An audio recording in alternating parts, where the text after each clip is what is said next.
পোস্টমর্টমের জন্য লাশটা নিয়ে আসবো, তখন এলাকাবাসী আমাদের পুলিশকে আক্রমণ করে একটা গাড়ি ভাঙচুর করে ফেলছিল। শাশুড়ি গলায় টিপ দিয়ে মেয়েটাকে মেরে ফেলছে, লোকটাকে মেরে ওই বিল্ডিংয়ে রেখে চলে গেছে, অথচ বিল্ডিংয়ের কেউ কিছু জানে না।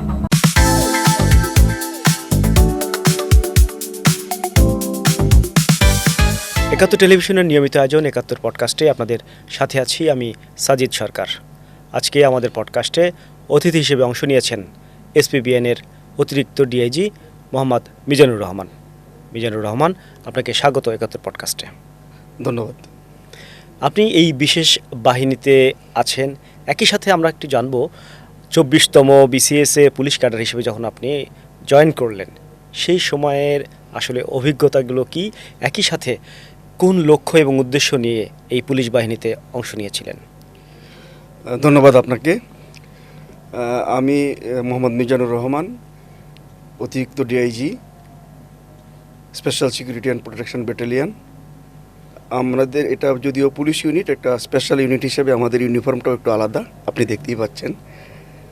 আমি 24তম বিসিএসে 2005 সনে সহকারী পুলিশ সুপার হিসাবে বাংলাদেশ পুলিশে যোগদান করেছি, এবং আমার পুলিশে যোগদানের পিছনে যে লক্ষ্য উদ্দেশ্যটা ছিল যে পুলিশ অন দ্য গ্রাউন্ড মানুষকে সেবা দিতে পারে, এবং যে কাজটা মানুষ খুব বেশি প্রত্যাশা করে যে তার কিছু তাৎক্ষণিক সমাধান, সেগুলো কিন্তু সবাই পুলিশের কাছে আসে। আমি এটা দেখেছি, খুব কাছ থেকে দেখেছি। আমার বড় ভাইও একজন পুলিশ কর্মকর্তা ছিলেন, সেটা দেখেই আমি অনুপ্রাণিত হয়েছিলাম যে মানুষের সেবা করতে গেলে, চাকরি হিসাবে যদি মানুষের সেবা করতে হয় তাহলে পুলিশ বেস্ট। আমার এখন পর্যন্ত আমি এটাই বিশ্বাস করি। এবং সেবাই ধর্ম বলা হয়ে থাকে, এবং সেই সেবাই ধর্ম থেকে এই লক্ষ্য উদ্দেশ্য নিয়েই যখন আপনি ট্রেনিংয়ে গিয়েছিলেন, অর্থাৎ সারদা, সেই ট্রেনিংয়ের কিছু অভিজ্ঞতার কথা শেয়ার করা যাবে দর্শকদের উদ্দেশ্যে? জি, আমাদের যে পুলিশের যে ট্রেনিংটা, সেটা খুবই মেথডিক্যাল, সায়েন্টিফিক, এবং সেখানেই আপনি পুলিশ সম্পর্কে মানে শারীরিক এবং আইনগত বিষয়গুলো আপনি জানতে পারবেন। পুলিশ আর 10টা সাধারণ সার্ভিসের মতো না। আপনাকে যদি সহজ করে বলি যে সশস্ত্র বাহিনী যারা সবসময় আর্মস ক্যারি করে অথচ জনসাধারণের সাথে কাজ করে একেবারে প্রত্যন্ত অঞ্চল পর্যন্ত প্রতিনিয়ত, সেটা কিন্তু বাংলাদেশ পুলিশ ছাড়া আর কেউ না। অন্য যত সরকারি কর্মজীবী আছেন সকলের প্রতি সম্মান রেখে আমি বলছি, তারা কেউই সশস্ত্র না। আবার যারা সশস্ত্র তারা আমাদের মতো এরকম গ্রাউন্ড লেভেলে প্রতিনিয়ত কাজ করেন না, হয়তো বিশেষ মুহূর্তে আসেন, বিশেষ প্রয়োজনে আসেন। কিন্তু একমাত্র সশস্ত্র বাহিনী যারা প্রতিনিয়ত জনসাধারণের সেবায় ইউনিয়ন পর্যায় পর্যন্ত কাজ করে থাকে, সেটা হলো বাংলাদেশ পুলিশ। তো সেই সার্ভিসটা মানে প্রদানের জন্য আপনার যে শারীরিক সক্ষমতা, সেটাতে বিশেষ জোর দেওয়া হয় সারদায়। এবং সেই সাথে আপনি তো একটা পরীক্ষা দিয়ে উত্তীর্ণ হয়েছি, কিন্তু তাই বলে আমি কিন্তু সাথে সাথে পুলিশে দায়িত্ব পালনের জন্য উপযুক্ত না, যতক্ষণ না পর্যন্ত আমার সারদার মৌলিক প্রশিক্ষণটা সমাপ্ত হয়েছে। কারণ এটা একটা বিশেষ ধরনের চাকুরি। আমি যদি শারীরিকভাবে ফিট না থাকি, আমি এই পুলিশের চাকরিটা করতে পারবো না। আবার এমন আইনগত যদি আমার জ্ঞানগুলো না থাকে, আমাদের যে আইন বিষয়ে যে পড়াশোনা করানো হয়, বিশেষ করে ফৌজদারি আইনটা, আমরা তো আর দেওয়ানি আইনটা পড়ি না। তো ফৌজদারি আইনটা আপনাকে একজন অ্যাডভোকেটের সমপর্যায়ের জ্ঞান আপনার থাকতে হবে, না হলে আপনি সেটাও কি সারদাতেই হয়, সেটাও সারদাতেই আমাদেরকে প্রদান করা হয়। তারপর সারদার পরে আবার আপনাকে ফিল্ডে আপনাকে 6 মাস এগুলো আবার হাতে কলমে শিখতে হয়, তারপরে আমাদের পোস্টিং হয়। আমি অর্থাৎ যেটা সরাসরি দায়িত্বরত। আর আমরা যেই 1.5 বছর থাকি সেটাকে বলা হয় আমাদের শিক্ষানবিশকাল কিংবা প্রবেশনার পিরিয়ড। তো এই প্রবেশন পিরিয়ডটা আপনি শেষ না করলে আপনি আসলে পুলিশের মতো সার্ভিসে আপনি সার্ভিস দিতে পারবেন না। এই পিরিয়ডে কি আপনার মৌলিক যে বেতন থাকে, বেতন আমরা বেতন রেশন সবই পেয়ে যাই, কিন্তু আমরা তখন মানে শিক্ষানবিশ থাকি, দায়িত্ব পালন করি না। সেই পর্যায়ে আপনার কোনো কাজের জন্য আপনাকে জবাবদিহ করতে হয় না। কিন্তু শিক্ষানবিশকাল পরে যখনই আপনার একটা পার্মানেন্ট পোস্টিং হবে, তারপর থেকে আপনি প্রতিটা কাজের জন্যই দায়বদ্ধ। কারণ আপনাকে শারীরিক প্রশিক্ষণ দেওয়া হয়েছে, আইনগত প্রশিক্ষণ দেওয়া হয়েছে, আপনি একটা বিসিএসের মাধ্যমে কোয়ালিফাই করে এসেছেন। সুতরাং তখন আর আপনি বলতে পারবেন না যে আমি এটা বুঝি নাই কিংবা এটা আমার আয়ত্তের বাইরে ছিল। যে আমি মনে হয় পরিষ্কার করে বলতে পেরেছি। আমরা প্রশিক্ষণের কিছু অভিজ্ঞতা জানতে চাচ্ছিলাম, অর্থাৎ শারীরিক যে প্রশিক্ষণের কথা বলছিলেন সেটা আসলে কত সময় ধরে হয়, মানে রুটিনটা একটু রুটিনটা হলো এবং কয় মাস হয়? না, এটা 1 বছরের ট্রেনিং এবং প্রতিদিন আপনার ওই সকাল 5টা থেকে রাত্র 8টা পর্যন্ত আমাদের ট্রেনিং চলে। এবং মানে একটা দিন যে কত লম্বা সেটা আপনি সেখানে প্রশিক্ষণ না নিলে বুঝবেন না। আমাদের কাছে মনে হতো যখন সকাল 10টা বাজে, তখন মনে হতো যে স্বাভাবিক যে দিন তার এরকম 3 দিন চলে গেছে। পিটি, প্যারেড এবং মাস্কেটটি, যেটা অস্ত্র পরিচালনা, সবচেয়ে ভয়ঙ্কর ছিল হর্স রাইডিং, ঘোড়ার আমাদের প্রশিক্ষণ থাকে। সেটা আসলে মানে খুব সহজ বিষয় না, খুব বিপজ্জনক। এই কঠিন শারীরিক পরিশ্রমের মধ্যে কখনো কি মনে হয়েছে যে ফিরে যাব, হ্যাঁ আবার আমি এটা করব না? কখনো না, অনেকবার মনে হয়েছে যে এত মানে এই চয়েসটা না দিলেই হয়তো ভালো ছিল, কিন্তু পরবর্তীতে পুলিশ চয়েসটা না দিয়ে পুলিশ চয়েসটা না দিলেই ভালো। সাধারণ এত কঠিন পরীক্ষায় পড়ে যাব, সেটা আসলে মানে তখন আমি না, অনেকেরই এরকম মনে হয়। তো যখন শেষ হয়ে যায় তখন আবার খারাপ লাগে যে এই যে প্রশিক্ষণকালীন যে সময়টা, সেই সময়টাতে যে শারীরিক ফিটনেস থাকে, যেরকম উদ্দীপনা থাকে, পরে কিন্তু আস্তে আস্তে এটা স্তিমিত হয়ে যায়। তো এটা খুব দরকারি একটা বিষয়। এর পরবর্তীতে আপনি প্রভিশন পিরিয়ড শেষ করে প্রথম কোথায় জয়েন করেছেন? আমি ডিএমপিতে জয়েন করেছিলাম, তারপর গাজীপুর জেলায় চাকরি করেছি, তারপরে একটা সার্কেলে চাকরি করেছি, তারপরে আমি আবার সিলেটে চাকরি করেছি। আমি জাতিসংঘ মিশনে ছিলাম কঙ্গোতে 1 বছর, তারপরে র্যাবে চাকরি করেছি, তারপরে সিএমপিতে চাকরি করেছি, ব্যাটালিয়নে চাকরি করেছি। মোট কথা পুলিশের প্রায় অনেক ইউনিটে আমার চাকরি করা হয়ে গেছে। মাঠ পর্যায়ে কাজ করতে গিয়ে আসলে কি ধরনের অভিজ্ঞতা হয়েছে? কোনো তিক্ত অভিজ্ঞতা আছে? মাঠ পর্যায়ের পুলিশই আসলে সত্যিকারের পুলিশ। যারা মাঠ পর্যায়ে কাজ করে, মানুষ তাদের কাছেই যায় এবং জনসাধারণের সাথে যে সেবাটা এবং যে চাকরিটা, সেটা মাঠ পর্যায়ে গেলেই শেখা যায়। এবং এটা আপনি মেট্রোপলিটন পুলিশও মাঠ পর্যায়ের পুলিশই, কারণ এখানেও মামলা হচ্ছে আইন শৃঙ্খলা রক্ষা, ল অ্যান্ড অর্ডার, কিংবা বলেন আপনি যেটা বলেন যে আনলফল অ্যাসেম্বলি, যেটা সেটা এগুলা মোকাবেলা করা, এগুলা ধীরে ধীরে ধীরে ধীরে আপনাকে পরিণত করে এবং অভিজ্ঞতাটা খুব বড় বেশি প্রয়োজন পুলিশের চাকরিতে। মাঠ পর্যায়ে মানে রাজনীতির সাথে একটা যোগাযোগ থাকে। এই রাজনৈতিক যোগাযোগ এবং পুলিশ দুটি কি আসলে কখনো মুখোমুখি হতে হয়েছে কিনা? খুব ভালো প্রশ্ন করেছেন। এটা আসলে মুখোমুখি হতে হয়, কিন্তু আপনার যদি নৈতিক অবস্থান ঠিক থাকে তাহলে খুব বেশি সমস্যা হয় না। আমি শুধু আমার একটা বাস্তব উদাহরণ দিলে আপনি বুঝতে পারবেন, আমি বেশি সময় নেব না। আমি সার্কেলে থাকা অবস্থায় আমি সার্কেলে বেশ কয়েকবার দায়িত্ব পালন করেছি। তো একটা ঘটনা বলবো যেটাতে রাজনৈতিক খুব চাপ ছিল। একটা থানায় আমি, সময়টা উল্লেখ করা যাবে কত না, আমি সঙ্গত কারণে কাউকে দোষারোপ করতে চাচ্ছি না, শুধু অভিজ্ঞতাটা বলবো এবং সত্য কথা বলবো, সত্যি ঘটনাটা বলবো। আমি এটা ধরে নেন যে 2008 থেকে 2010-এর মধ্যে একটা ঘটনা।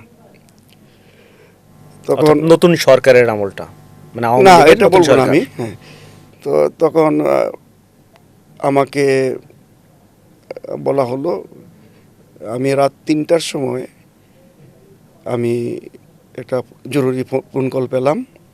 আমার অধীনস্থ ওসি আমাকে জানালো, স্যার এই মুহূর্তে একটা বড় ডাকাতি হয়ে গেছে, যদি সুযোগ থেকে চলে আসেন। তো আমার অবস্থান, আমার বাসস্থান থেকে সেই থানার দূরত্ব 40 মিনিটের মতো, আর ঘটনাস্থল আরও প্রায় 20 মিনিটের মতো, প্রায় 1 ঘন্টার দূরত্ব। তো আমি খুব দ্রুতই বের হয়ে সেখানে চলে গেলাম। আমি চলে গিয়ে দেখলাম যে আমাদের পুলিশ যে বাড়িটাতে ডাকাতি হয়েছে সেই বাড়িটা লক্ষ্য করে কিছুক্ষণ আগে গোলাগুলি করে চলে এসেছে। আমি গিয়ে বললাম যে এই বাড়িটার মাঝখানে দুই দিকে, একদিকে পিচঢালা রাস্তা আর একদিকে রেল লাইন। তো আমি বললাম যে আপনারা সবাই তো পিচঢালা রাস্তা দিয়ে গিয়েছেন, এই রেল লাইনটাতে একটু ধাওয়া দেন। তো রেল লাইনটাতে ধাওয়া দেওয়ার সাথে সাথে আমি থানায় বসেছিলাম, আমাদের 3 জন সাব ইন্সপেক্টর 3টা মোবাইল পেট্রোল একত্র হয়ে ধাওয়াটা দিয়েছিল। তো সাথে সাথে ওই দিক থেকে 2 জনকে ধরে ফেলছে। এর মধ্যে ফজরের আজান হয়ে গেছে। তখন আমি বললাম যে না, আবার একটু তল্লাশি চালান। ওইদিকে তল্লাশি চালাইতে গিয়ে তখন আমরা একটা ম্যাগাজিন পেলাম যেখানে 6 রাউন্ড গুলি ছিল। তো 3 জন ডাকাতকে আমরা হাতে নাতে ধরতে পারছি। এখানে ডাকাত ছিল প্রায় 9 জন। ডাকাতেরা ওই বাড়িতে একজনকে কূপ দিয়ে মাথা আহত করে, মানে মাথা ফাঁক করে ফেলছে, তাকে হাসপাতালে পাঠানো হয়েছে। তো 3 জনকে ধরলাম।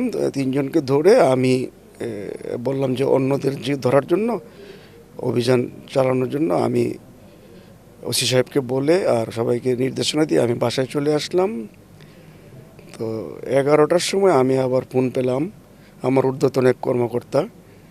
উনি বললেন যে এই ডাকাতির ঘটনায় আমি গিয়েছিলাম কিনা। আমি গিয়েছিলাম, আমরা 3 জনকে অ্যারেস্ট করেছি, বাদবাকিগুলো আমরা ধরার চেষ্টা করতেছি।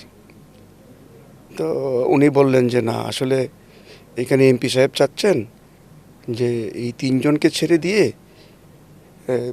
ওনার প্রতিপক্ষ দলের 3 জনকে এখানে আসামি করতে। মানে আসলে সরাসরি এটা উনি বলেন না, উনি বলছেন যে তুমি ওই এমপি সাহেবের সঙ্গে একটু কথা বলে তারপর আসামি ফরওয়ার্ড করো। তারপরে ওই যে সাব ইন্সপেক্টররা ধরেছিল তাদের মধ্যে একজন আমাকে ফোন দিল, বললো যে স্যার এরকম এরকম ঘটনা, এমপি সাহেব চাচ্ছেন যে এই 3 জনকে আমরা ছেড়ে দিয়ে অন্য 3 জনকে অ্যারেস্ট করে নতুন নাম অন্তর্ভুক্ত করা হবে, এই ডাকাতি মামলা চালান দিতে। আমি বললাম এটা কোনো দিন সম্ভব না। একটা জেনুইন ডাকাত ছাড়া পেয়ে যাবে, আর 3 জন নিরীহ মানুষ যে কিছুই জানে না, সে ডাকাতি মামলার মতো একটা মামলা, আপনি হয়তো বুঝবেন না। আমরা ডাকাতি মামলাটাকে এটাকে এসআর মামলা বলি, এবং এটা ডাকাতি মামলায় একবার কেউ যদি তালিকাভুক্ত হয় তাহলে সে নিজে সহ তার পরিবারের সবাই সাফার করে বিভিন্নভাবে। সরকারি চাকুরি, ভেরিফিকেশান, পুলিশ ক্লিয়ারেন্স, এইগুলোতে খুব সমস্যা হয়। আমি এই ক্ষতিটা কারোর করতে চাই না। তো দেখলাম যে থানার ওরা বেশি সাহস পাচ্ছে না। প্রতিপক্ষ 3 জনকে এই ডাকাতি মামলায় দেওয়ার কথা বলছেন। হ্যাঁ, এই ডাকাতি মামলা নিরীহ মানুষ বা যে কেউ আসতে পারে, ওনার প্রতিপক্ষ যারা।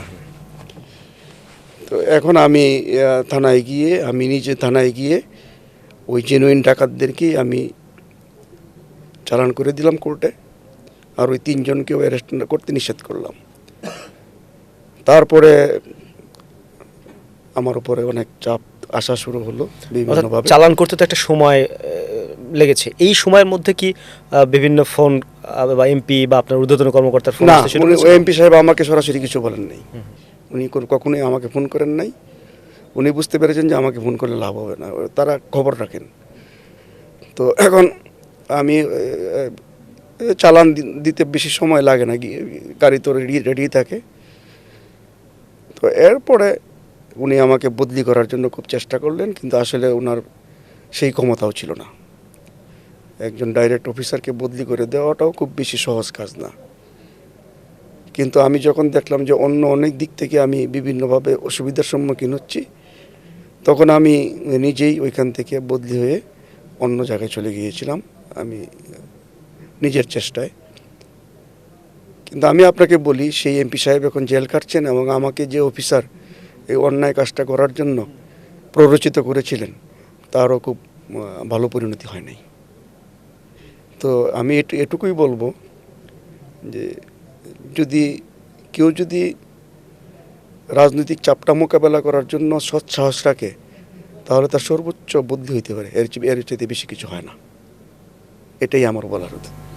কিন্তু সবসময় কি আসলে এই মানে সর্বোচ্চটা দেওয়া সম্ভব? যখন আপনি ঊর্ধ্বতন কর্তৃপক্ষ আপনাকে প্রেশারাইজ করবে, সেটাকে আসলে মোকাবেলা করা সম্ভব হয় অনেক সময়? হয়, এই তো যদি আপনি এরকম হয় তাহলে আপনি তো আমি যেরকম বললাম যে আমি যখন দেখলাম যে সে সময় হয়তো আপনাকেও সাসপেন্ড করার না, order আসতে সাসপেন্ড পারে। করাটা তো আসলে এই একজন অফিসারকে এত সহজ বিষয় না। আপনার একটা খুব গুরুতর কোনো ত্রুটি না পাওয়া পর্যন্ত আপনাকে কেউ সাসপেন্ড করতে পারবে না। এবং সেক্ষেত্রে অন্য স্টেশনে চলে যাওয়াই ভালো, কারণ অনেক জায়গা আছে, এমন না যে আপনাকে এইখানেই চাকরি করতে হবে। বেশিরভাগ সময় হয় কি, আমরা এইটুক ঝুঁকি নিতে চাই না, যে অনেকেই নিতে চায় না যে বদলি হবে কিংবা আমাকে একটা হ্যারাসমেন্ট হবে। কিন্তু আমি তো বললাম যে আমি তো এটা ফেস করেছি, তো খুব বেশি তো হ্যারাসমেন্ট হয় নাই এবং আল্লাহর রহমতে আমি তো ভালোই আছি। কিন্তু এরকম ফেস করার ফলে ঊর্ধ্বতন অন্যান্য কর্মকর্তার কি আপনি তালিকায় পড়ে যান কি না? মানে আপনি বলছি এই কারণে, আপনার মতো যারা অফিসার আছেন বা ছিলেন তারা আবার অন্যান্য কর্মকর্তার তালিকায় পড়ে যায় কিনা, যে অমুক অফিসার আমার কথা শোনেনি, অর্থাৎ মিজানুর রহমান আমার কথা শোনেনি, তাকে আমি পোস্টিং দেব না বা তাকে আমি প্রমোশনে বাধা দিব, এরকম ঘটনা ঘটে কিনা? না, এখন এটা একটা বিষয়টা বুঝতে হবে, কোনো একক অফিসার তো আর বাংলাদেশ পুলিশ নিয়ন্ত্রণ করে না। আমাদের একটা চেইন অফ কমান্ড আছে, একটা ক্রাইটেরিয়া আছে। একজন অধস্তন অফিসার সম্পর্কে একজন সিনিয়র অফিসার বললেই সেই অধস্তন অফিসারের সার্ভিস রেকর্ড কী, আর যিনি বলতেছেন তার সার্ভিস রেকর্ড কী, সেগুলো সব তো বিবেচনা নেওয়া হয়তো। কিন্তু আমরা তো এমনও দেখেছি যে পুরো পুলিশ বাহিনী মাত্র 8 থেকে 10 জন চালিয়েছেন এবং তাদের না, যারা সেটা আস্থাভাজন আলাদা বিষয়। তারাই এটা করেছেন। না, সেটা আলাদা বিষয়, কিন্তু মানে এই সিস্টেমটা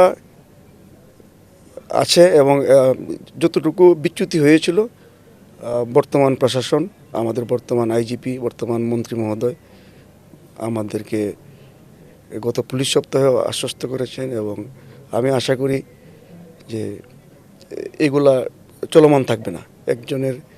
একজন ভালো অফিসার ক্ষতিগ্রস্ত হবে একজন খারাপ অফিসারের কথায়, এরকম ব্যাড কালচার আর মানে না, যদিও আগে কিছু মানে খুব বেশি, আপনি তো বললেন 8-10 জন, আর কিন্তু বেশিরভাগ অফিসারই কিন্তু আসলে, এবং তাদের কারণে পুরো বাহিনী আস্থার সংকটে ভুগেছে। এবং 24-এর আন্দোলনের পরে আমরা দেখেছি, 24-এর পরে সে আস্থা ফিরিয়ে আনার জন্য পুলিশ কিন্তু নানান ধরনের কর্মকাণ্ড চালিয়েছে। না, এখন এই রাজধানী সহ সারা 8-10 দেশে। জনের কারণেই না, এই একবারে নিচু লেভেল পর্যন্ত, ঊর্ধ্বতন থেকে নিচু লেভেল পর্যন্ত একটা মানে বিচ্যুতি দেখা দিয়েছিল, কিন্তু সেটাও কিন্তু সাময়িক এবং আমাদের বেশিরভাগ অফিসারই কিন্তু এর ভিতর দিয়েই ভালো কাজ করেও গেছেন। কিন্তু পুলিশের কাছে মানুষ যা আশা করে না, সেটা যখন বারবার ঘটতে থাকে কিছু কিছু, তখন সেটাই বেশি হাইলাইট হয়ে যায়। তবে আপনি দেখেছেন যে পুলিশ ছাড়া তো আসলে সমাজ তো অচল, এবং ভালো আইন শৃঙ্খলা পরিস্থিতি বিদ্যমান না থাকলে আপনার দেশে বিনিয়োগ আসে না এবং বিদেশি বিনিয়োগ আসে না, দেশি বিনিয়োগকারীরাও আস্থা পায় না এবং মানুষ তার কর্মস্পৃহাটাও হারিয়ে ফেলে। এটা একটা বিরাট বিষয় এবং এটার জন্যই আমি বলি যে পুলিশ ঠিক থাকলে, আমার ব্যক্তিগত অভিমত, পুলিশ যদি সম্পূর্ণভাবে ঠিক থাকে তাহলে দেশে অন্যায়ের পরিমাণ সামগ্রিকভাবে, সামাজিক এবং অপরাধমূলক অপরাধ সবগুলো কমতে বাধ্য। আমরা এখন দেখছি যে পুলিশের প্রযুক্তির ব্যবহার অনেক বেড়েছে এবং এই প্রযুক্তির কারণে কিন্তু পুলিশ অল্প সময়ের মধ্যে আসামি ধরা থেকে শুরু করে সেটি কিন্তু আদালত পর্যন্ত নিতে সক্ষম হচ্ছেন। আপনার সময় কিন্তু প্রযুক্তি ঠিক শুরুতে তেমনটি ছিল না, প্রযুক্তির ব্যবহার কমই ছিল এবং সে সময় অ্যান্ড্রয়েড ফোনও ছিল না, অর্থাৎ বা খুবই কম ছিল, থাকলেও মানুষের হাতে কম ছিল। সেই সময় কাজ করতে গিয়ে আসলে কী ধরনের জটিলতায় পড়তে হয়েছে কিনা এবং কতটা চ্যালেঞ্জিং ছিল সেই সময়গুলো? দেখেন, এটা আসলে একটা আপেক্ষিক বিষয়। আপনি চিন্তা করে দেখেন, যখন ব্রিটিশ পিরিয়ডে পুলিশ কাজ করতো, পাকিস্তান পিরিয়ডে পুলিশ কাজ করতো, তখন তো এই আপনি যেগুলো যে প্রযুক্তি সহায়তা বলতেছেন সেগুলো তো ছিলই না, বিন্দুমাত্র ছিল না। তখন পুলিশ কাজ করতো না, আরও ভালো কাজই করতো। আমাদের কিছু সিস্টেম আছে, আমাদের কিছু মেকানিজম আছে যেগুলো আপনার এই জনসম্মুখে বলা ঠিক না। আমাদের কিছু রেজিস্টার আছে, আমাদের কিছু কৌশল আছে, কার্ড আছে যেগুলো আমরা মেনটেন করি। যে একবার ক্রাইম এগেনস্ট প্রপার্টি আমরা বলি, যে একবার অপরাধী সাব্যস্ত হয়েছে তাকে ওয়াশ করার সিস্টেম ছিল, তার হিস্ট্রি শিট ছিল, জেল পেরেড ছিল, সে কবে থেকে জেল থেকে মুক্তি পাচ্ছে, সে জেল থেকে মুক্তি পাওয়া পর্যন্ত পুলিশ তাকে ফলো করতো। এগুলা পর্দার আড়ালে অনেক কাজ হতো। তো বিষয়টা এত সহজ ছিল না যে প্রযুক্তি ছিল না বলেই যে পুলিশ কাজ করতে পারবে না তা না।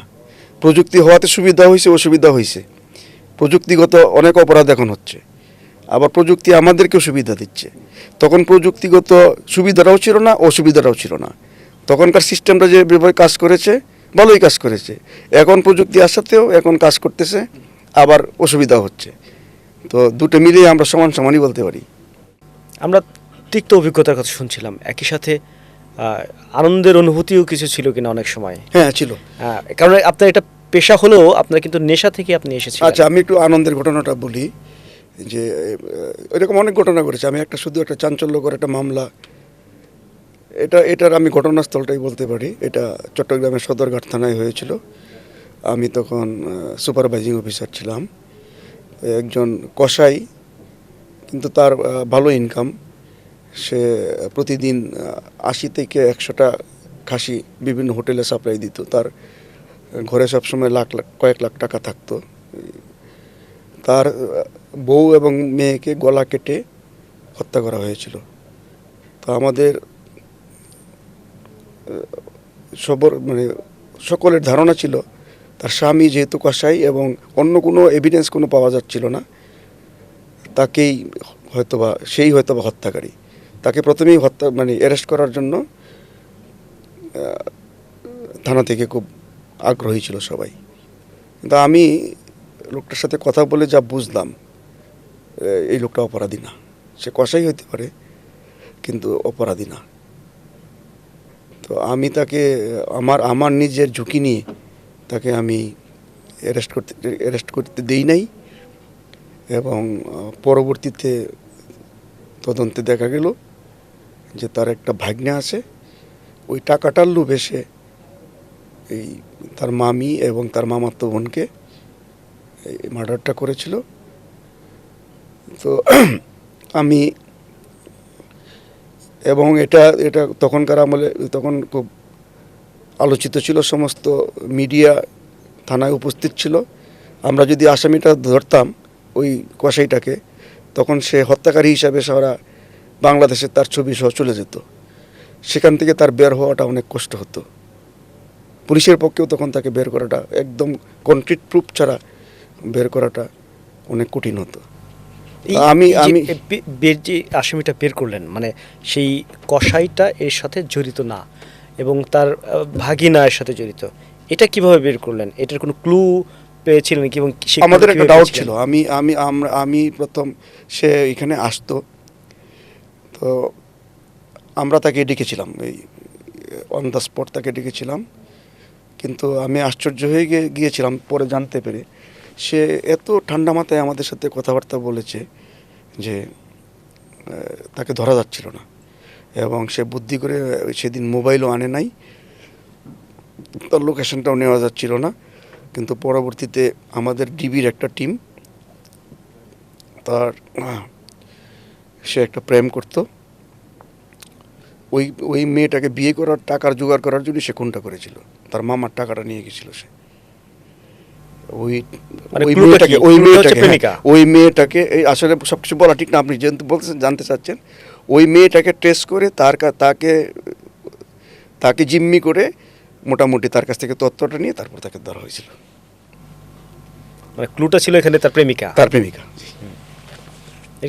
কতদিন লেগেছিল এটা ইনভেস্টিগেশনে? কত খুব বেশি দিন না, পরে?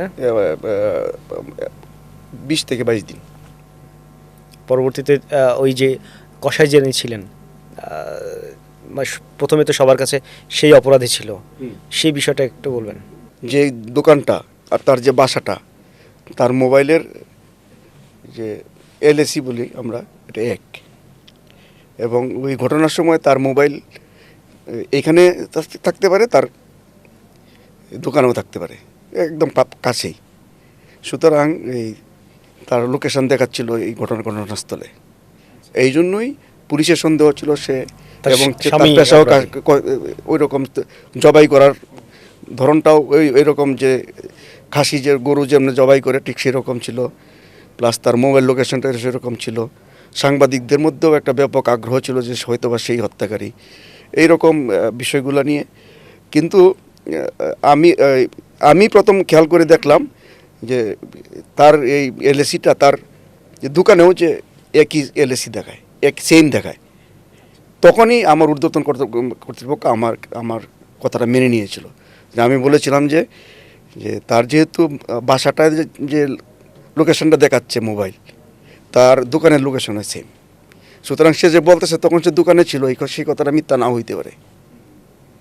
সুতরাং তাকে যদি আমরা এখনই অপরাধী সাব্যস্ত করি, তাহলে সে, মানে এই সূত্র ধরে আপনি এগিয়েছেন।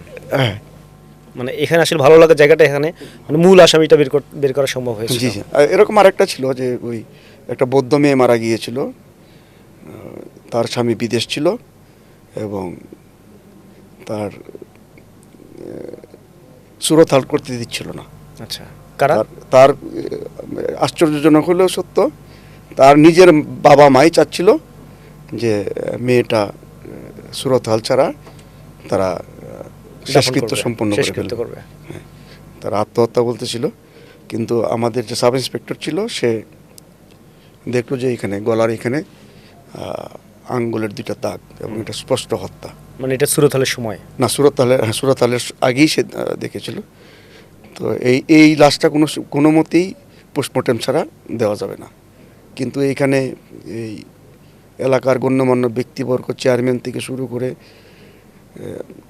একজন ঊর্ধ্বতন সরকারি কর্মকর্তা, পুলিশ না, ওনার ব্যক্তিগত ইন্টারেস্ট ছিল যেন এই লাশটা যেন পোস্টমর্টেম না হয়। অনেকেই চায় না পোস্টমর্টেম করতে। কিন্তু আমাদের যে অফিসার, আমার যিনি এসপি ছিলেন, উনি বললেন যে তুমি যা ভালো মনে করো সেটাই করো। তো আমি সুরতহাল যখন পোস্টমর্টেমের জন্য লাশটা নিয়ে আসবো, তখন এলাকাবাসী আমাদের পুলিশকে আক্রমণ করে একটা গাড়ি ভাঙচুর করে ফেলছিল। কিন্তু আমি পরে আবার অতিরিক্ত পুলিশ নিয়ে এই এলাকাবাসীদেরকে মোকাবেলা করে সেই লাশটা নিয়ে এসে তারপরে আমরা আরও 6 মাস পরে তদন্ত করে পুরোপুরি, পরে দেখা গেল শ্বশুর শাশুড়ি, ওই তার স্বামী যে বিদেশ থেকে টাকা পাঠাইতো সেটার ঝগড়া ধরে শাশুড়ি গলায় টিপ দিয়ে মেয়েটাকে মেরে ফেলছে। মেয়েটার বয়স খুব অল্প ছিল, আর শ্বশুর পা 2টা চাপ দিয়ে ধরে রাখছিল। তো সেই মামলাটা শেষ পর্যন্ত বিচারে শাশুড়ির মৃত্যুদণ্ড হয় এবং শ্বশুরের যাবজ্জীবন কারাদণ্ড হয়। তো আমরা যদি তখন ওই রাজনৈতিক ঊর্ধ্বতন কর্মকর্তা, মানে অন্যান্য চাপে যদি লাশটা যদি দিয়ে দিতাম, তাহলে এই মেয়েটার আত্মা কষ্ট পাইত। আরও এরকম কি ধরনের অভিজ্ঞতা আছে? বাধার সম্মুখীন হতে হয়েছে কিনা এরকম আসামি ধরার ক্ষেত্রে? শুনেন, আমাদের একটা হয় যেটা, যে ওই ক্লুলেস মামলা, একদম কিছুই পাওয়া যায় না। আমাদের এটাও ঘটনাস্থল বলি আমি, এটা বাকুলিয়ার একটা ঘটনা। চট্টগ্রামের বাকুলিয়া একটা বস্তির মতো জায়গা, অনেকগুলাই বস্তির মধ্যে অনেকগুলা বিল্ডিং। এইখানে একদম পায়ে হেঁটে যাওয়ার মতো, মানে মোটরসাইকেল ছাড়া অন্য কিছু নিয়ে আপনার যাওয়ার মতো অবস্থা নেই। তো ওইখানে একটা বিল্ডিংয়ের ছাদে দুপুরবেলায় একটা লাশ পাওয়া গেল। এটা বোঝা যাচ্ছে যে রাতে একজনকে গলায় রশি দিয়ে পেঁচিয়ে ওই আপনার লোকটাকে মেরে ওই বিল্ডিংয়ে রেখে চলে গেছে। অথচ বিল্ডিংয়ের কেউ কিছু জানে না, কারণ এখানে আবার সিকিউরিটি গার্ডও নেই। বস্তির মতো এলাকা, তো যে কেউ উপরে দিয়ে ছাদ পর্যন্ত যাইতে পারে। তো বোঝা যাচ্ছে যে 4-5 জন এসেছিল এবং তারা বন্ধু বেশি এসেছিল। এর মধ্যেই একজনকে গলায় ফাঁস দিয়ে মেরে অন্যরা চলে গেছে। এখন এটাতে তো কেউ কোনো ক্লু পাচ্ছে না। তো আমি গেলাম, স্পটে গিয়ে আমি দেখলাম যে আমাদের যারা অফিসার ছিল তাদেরকে জিজ্ঞেস করলাম যে সবগুলা ফ্ল্যাটে তল্লাশি করা হয়েছে কিনা। তো তারা বললো যে স্যার সবগুলো ফ্ল্যাটই তল্লাশি হয়েছে। আমি বললাম যে আমি আবার তল্লাশি করি, জিজ্ঞেস করবো প্রত্যেকেরই। তো এইখানে 6তলা বিল্ডিং ছিল, প্রতিটাতে 2টা ইউনিট, 12টা ইউনিট। 12টা ইউনিটের ভিতরে নিচতলায় আবার একটা, 11টা ইউনিট। 11টা ইউনিটের ভিতরে আমি 6তলার 2টা শেষ করে আসলাম, 5তলায় শেষ করে আসলাম। এরা নিরীহ মানুষ, প্রত্যেকে নিরীহ মানুষ, কিচ্ছু জানে না। 4তলায় শেষ করে আসলাম, 3তলায় একটা শেষ করে আসলাম, আরেকটা দিকে তালা দেওয়া। আমি বলছি ওদেরকে জিজ্ঞেস করছেন? কয় না স্যার, এরা কেউ নাই, এইখানে তালা দেওয়া, এই জন্য এটা বাকি রয়েছে। তো আমি বললাম তো এটা তো আমাকে আগে বলবেন যে স্যার একটা বাকি ছিল। তো এটা বাদ দিয়ে আমি অন্যগুলো সার্চ করলাম, জিজ্ঞেস করলাম, দেখলাম যে এই তারাও আমার সন্দেহের তালিকায় পড়ে নাই। তখন ওই যে বাসাটা বন্ধ, সেই বাসাটাতে কারা থাকে বলল যে 4-5 জন লোক থাকে, ব্যাচেলর। তখন আমার একটা সন্দেহ হলো। জিজ্ঞেস করলাম তারা কি করে? বলল যে এরা কেউ ব্যাটারির শ্রমিকের কাজ করে, কেউ কেউ ডিশের লাইনের কাজ করে। তখন আমি পাশের ফ্ল্যাটে জিজ্ঞেস করলাম যে এই ফ্ল্যাটে আপনাদের কোনো কিছু, আপনাদের পাশের ফ্ল্যাটে কোনো কিছু অস্বাভাবিক কিছু দেখছেন? এই লোকগুলা, ওই যে ভদ্রলোক, একজন বয়স্ক লোক, সে বলল এই লোকগুলা প্রতিদিন রাতে এসে এখানে তাস খেলে, জুয়া খেলে, মটটত খায়। আমরা বাড়ির মালিককে জানাইছি, ওরা কোনো ব্যবস্থা নেয় না। তখন আমার সন্দেহটা আরও দৃঢ় হলো। আমি বললাম যে তারা হঠাৎ করে চলে গেল কেন? তা তো জানি না। তো বললাম যে কোনো নাম্বার আছে? একটা নাম্বার আমি জোগাড় করলাম, ওসিকে বললাম, নাম্বারটা বন্ধ পাওয়া যাচ্ছে। আরও কয়েকটা নাম্বার জোগাড় করলাম, সবগুলো নাম্বার একসাথে বন্ধ। তখনই আমি বললাম যে দরজা ভেঙে ফেলেন। তো বললো যে স্যার এটা কোর্টের পারমিশন। আমি বললাম আগে ভাঙেন, তারপর দেখি। তারপরে দরজাটা ভাঙার পরেই আমরা কয়েক জোড়া স্যান্ডেল পেলাম। ও ইন্টারেস্টিংলি ওই ছাদে 2 জোড়া স্যান্ডেল পরেছিল, চপ্পল। আর ওইখানেও একই কালারের আরও 2 জোড়া স্যান্ডেল পেলাম ওই ফ্ল্যাটে।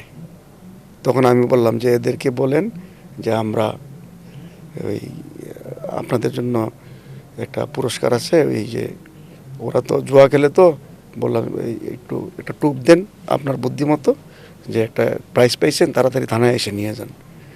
তো ওরা একটু টুপটা গিলে ফেললো। থানায় আসার সাথে সাথে অ্যারেস্ট করে যখন জিজ্ঞাসাবাদ করলো, কেস ডিসমিস, 164 হয়ে গেছে, আর শাস্তি হয়ে গেছে। কোনো ঘটনা এখন পর্যন্ত বের হয়নি আপনার সময়ে বা আপনার যখন দায়িত্ব পালন করেছেন সেই এলাকায়? কোনো এরকম ঘটনা আছে কিনা যে যে সে মামলাটা এখনও নিষ্পত্তি হয়নি? এরকম অনেক আছে। এগুলা আসলে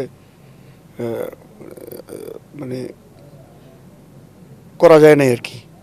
আমার জীবনে, আমার ব্যক্তিগতভাবে একটা বৃদ্ধা মহিলা, আমার বয়স বৃদ্ধ না, 40 ঊর্ধ্ব একজন মহিলা মারা গিয়েছিল। তাকে হত্যা করা হয়েছিল ছুরি দিয়ে। সেটা আমি ডিটেক্ট করার আগে আমার বদলি হয়ে গিয়েছিল, কিন্তু আমি 3-4 মাস কাজ করাতেও আমি কোনো ক্লু বের করতে পারিনি। সত্য কথা, কোনো ক্লুই বের করতে পারিনি। তার ছেলে মেয়ে সবাই বাসায় ছিল এবং কেউ কিচ্ছু টের পায় নাই। এবং ছেলে মেয়েদের প্রত্যেকের এলিবাই, আমরা যেটা বলি আর কি, এলিবাই খুব শক্ত ছিল, যে তার যে অবস্থান, সে যেখানে বলছে, আমরা নিরপেক্ষভাবে তদন্ত করে দেখছি যে সে সেখানেই ছিল। কেউ কিন্তু মহিলা মারা গিয়েছে ছুরিকাঘাত হয়ে, সেটাও সত্য। এরকম অনেক ব্যর্থতা আছে, সব যে সফলতা না। তো আমরা যেটা আপনি যেটা বলতে চাচ্ছিলেন যে আমরা সন্দেহটা আসলে কিভাবে করি, দেখেন একটা কথা আছে যে অন দ্য গ্রাউন্ডে যদি পুলিশ কিংবা তদন্তকারীরা যদি একটু বেশি তৎপর থাকে, কিন্তু যদি আর একটু বুদ্ধিমত্তার সাথে কাজ করে তাহলে আরও ভালো হয়। কারণ কি, কোনো অপরাধী মানে অপরাধ করার পরে তার চিহ্ন না রেখে যেতে পারে না, এটা একটা ইউনিভার্সাল ট্রুথ। আপনি নিজেও যদি একটা অপরাধ করেন কিংবা আমিও যদি করি, আমিও সব কিছু জানার পরেও সমস্ত চিহ্ন প্রমাণ মানে লুপাট করে দিয়ে সেই ঘটনাস্থল ত্যাগ করতে পারবো না। কিছু না কিছু থাকবেই, রেখেই কিছু থাকবেই। এবং জিজ্ঞাসাবাদের সময় আমাদের কিছু টেকনিক আছে।